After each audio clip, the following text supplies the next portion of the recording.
Russian anti-aircraft units downed multiple drones targeting Moscow, but one drone struck the same high-rise tower that was hit last week. Moscow mayor said one flew into the same tower at the Moskva city complex, which was hit previously as well. As per reports, the facade has been damaged on the 21st floor. Over 150 square meters glazing was destroyed. Russia's defense ministry said its forces had thwarted a terrorist attack by the Kyiv regime on a telegram post.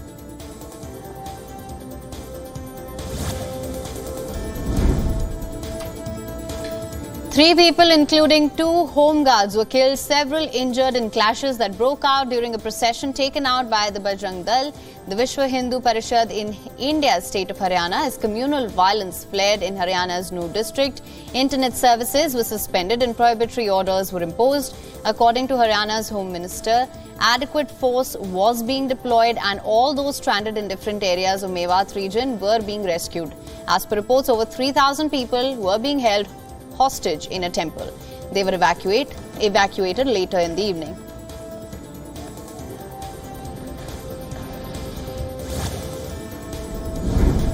New York's Roosevelt Hotel, located in Manhattan's business district, now serves as a migrant processing center.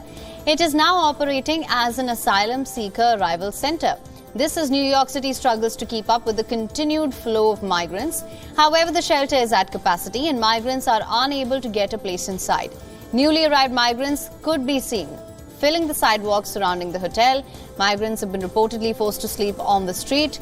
People could be seen queuing up in a long line with cardboards in hand. New York City officials earlier said that an average of 300 to 500 people arrive at the processing center daily.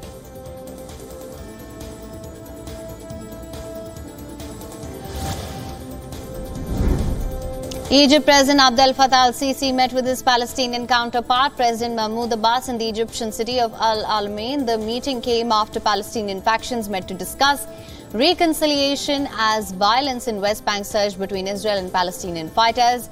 The main groups, Hamas and Fatah, have been split since 2007 and repeated reconciliation attempts having failed. The expectations for the one-day meeting were low. Israel has been staging raids in Palestinian areas of the territory in what it claims is an attempt to stamp out militancy.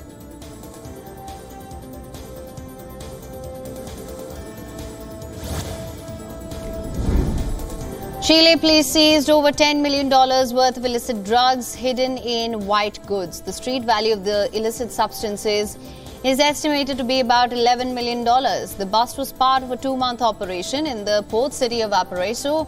According to officials, Chilean security forces seized 184 kilos of ecstasy pills hidden in 7 appliances. The drugs had reportedly come from Holland. 8 residences were raided as part of the bust as well. 5 Colombian citizens were taken into custody, as well as the seizure of other drugs and a handgun and vehicles.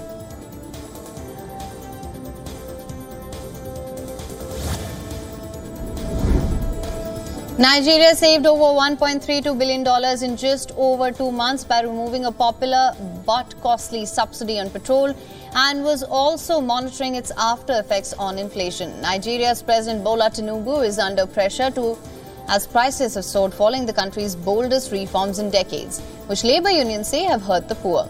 In a television broadcast, Tinubu defended his decision to scrap the petrol subsidy, which he said benefited a few elites and that the reform will boost the economy. The president said that he was aware of the problems caused by removing the subsidy and added that he would intervene if necessary.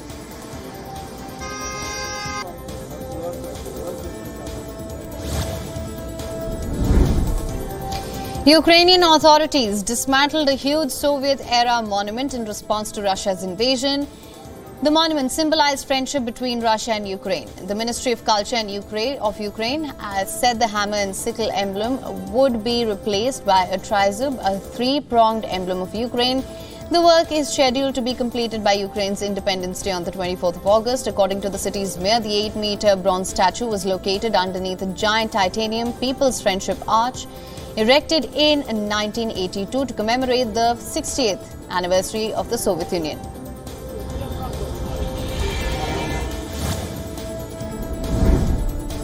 Suicide bombing at a Pakistan political rally held by a religious party has killed at least 54 people. It's injured over 200. Islamic State Khorasan has claimed responsibility for the attack. In a brazen display, the terror group has also shared the name of the suicide bomber. The bomber attacked the gathering of the conservative Jamiat Ulema Islam Fazl Party, which is the allied with the government. Pardon me.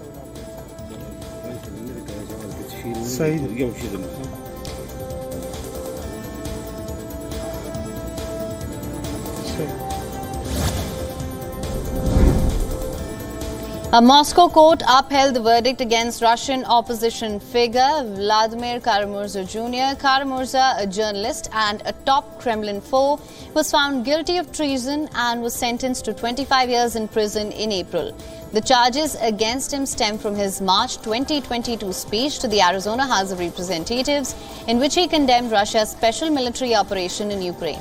It was after the start of the conflict with Ukraine in February that Russia adopted a law criminalizing the spreading of false, and I'm quoting here, false information.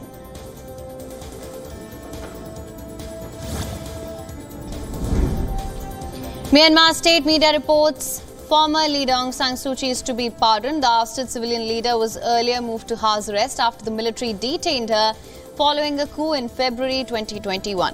Suu Kyi was taken to a government building.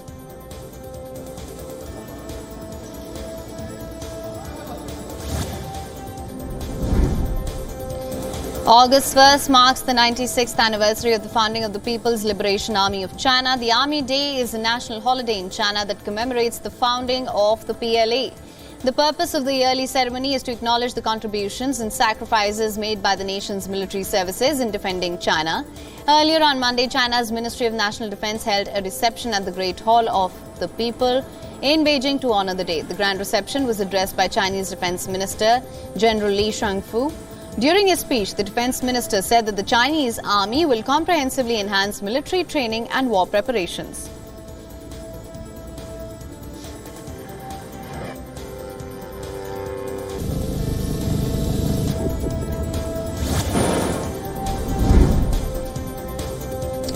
The ousted President Mohammad Bazoum met with Chad President Mohamed Idriss Déby. This is the first public appearance by the president since being driven out of office. The ousted leader could be seen smiling in the pictures posted on Twitter. The Chadian president is in Niger to mediate between the coup leaders and the government. The coup that unfolded has raised fears for the security of the surrounding region. The United States and other Western states have troops in Niger and had been working with the government battling militant forces linked to the Islamic State and Al-Qaeda.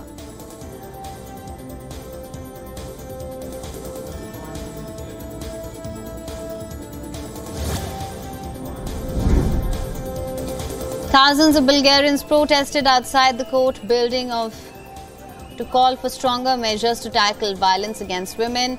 Crowds gathered in the capital city in more than 40 towns across the country. As per state media, the protest took place after a man accused of wounding his girlfriend with a knife and leaving her with over 400 stitches was initially released without a charge. The suspect, now in pre-trial detention. A study published in November by the National Statistical Institute showed almost a third of girls in Bulgaria have experienced physical or emotional abuse by either of their parents during their childhood.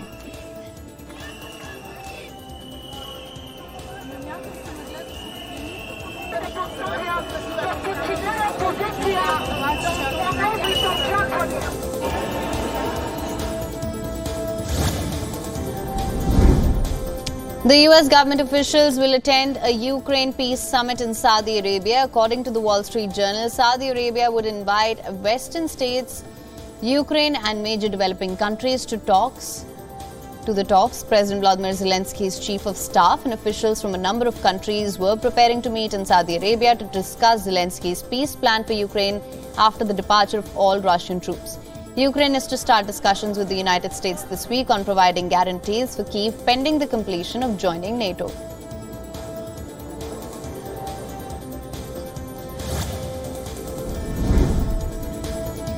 North Carolina, a man who drove his car into a group of migrant workers in a Walmart parking lot, injuring 6 men, turned himself in to the police.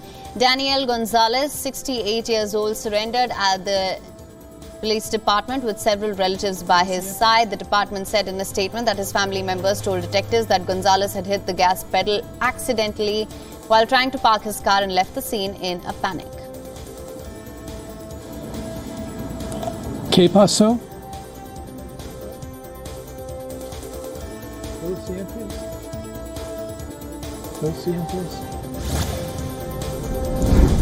Newly minted world record breaker Kristen Arilla is done with 8,000-meter mountains and is ready for a normal life after achieving her goal of giving women a rare role model in extreme climbing. The 37-year-old Norwegian and her Nepali guide Tenzin Sherpa became the fastest people to summit the world's 14 highest mountains after reaching the top of mighty K2 in Pakistan.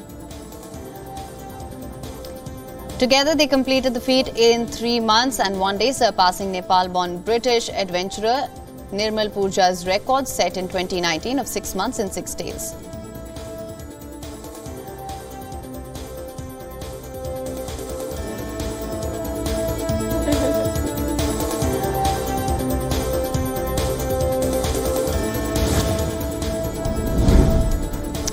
Excitement is building ahead of World Youth Day in Portugal. Before Pope Francis's visit, hundreds of thousands of young people from all over the world are expected to attend the one-week event that brings Catholic youth community together in Lisbon for the first time since the pandemic.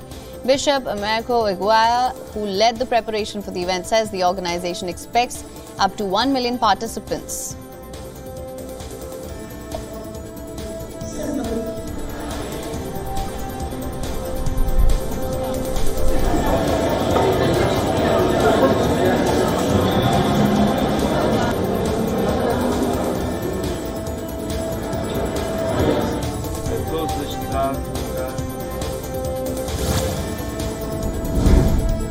At least 11 killed and 27 are missing in Beijing after heavy rains lashed Beijing. Beijing issued a red alert for certain regions as heavy rain linger on due to follow-up impact of Typhoon Doksuri. Relentless rain continued to cause disruptions in Beijing's suburbs. Meanwhile, hundreds of roads are flooded in China's capital. Rivers have swollen to dangerous levels as well, prompting Beijing to use a flood storage reservoir for the first time since it was built 25 years ago. China's capital city had sealed off over 100 mountain roads and evacuated more than 52,000 people from their homes.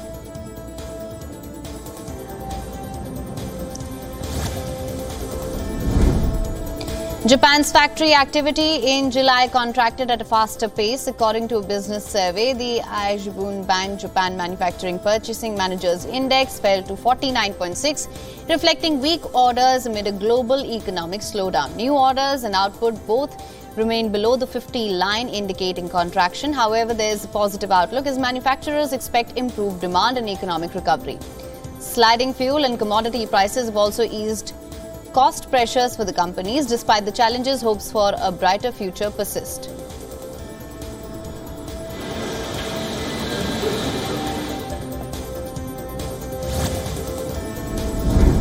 In a recent survey conducted by the Federal Reserve, banks have tightened their lending standards for both businesses and households in the second quarter of 2023.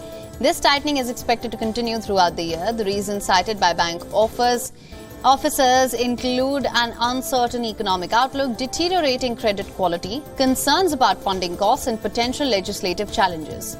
Now, despite these developments, the Fed is confident in the economy's strength and is not forecasting a recession in 2023.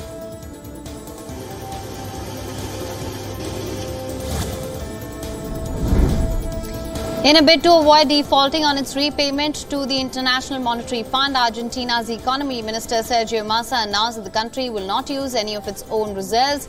Instead, the payment of $2.7 billion will be covered by a $1 billion bridge loan from the Development Bank of Latin America and $1.7 billion from a swap deal with China. This move comes amidst a severe economic crisis in Argentina, characterized by high inflation and dwindling central bank reserves.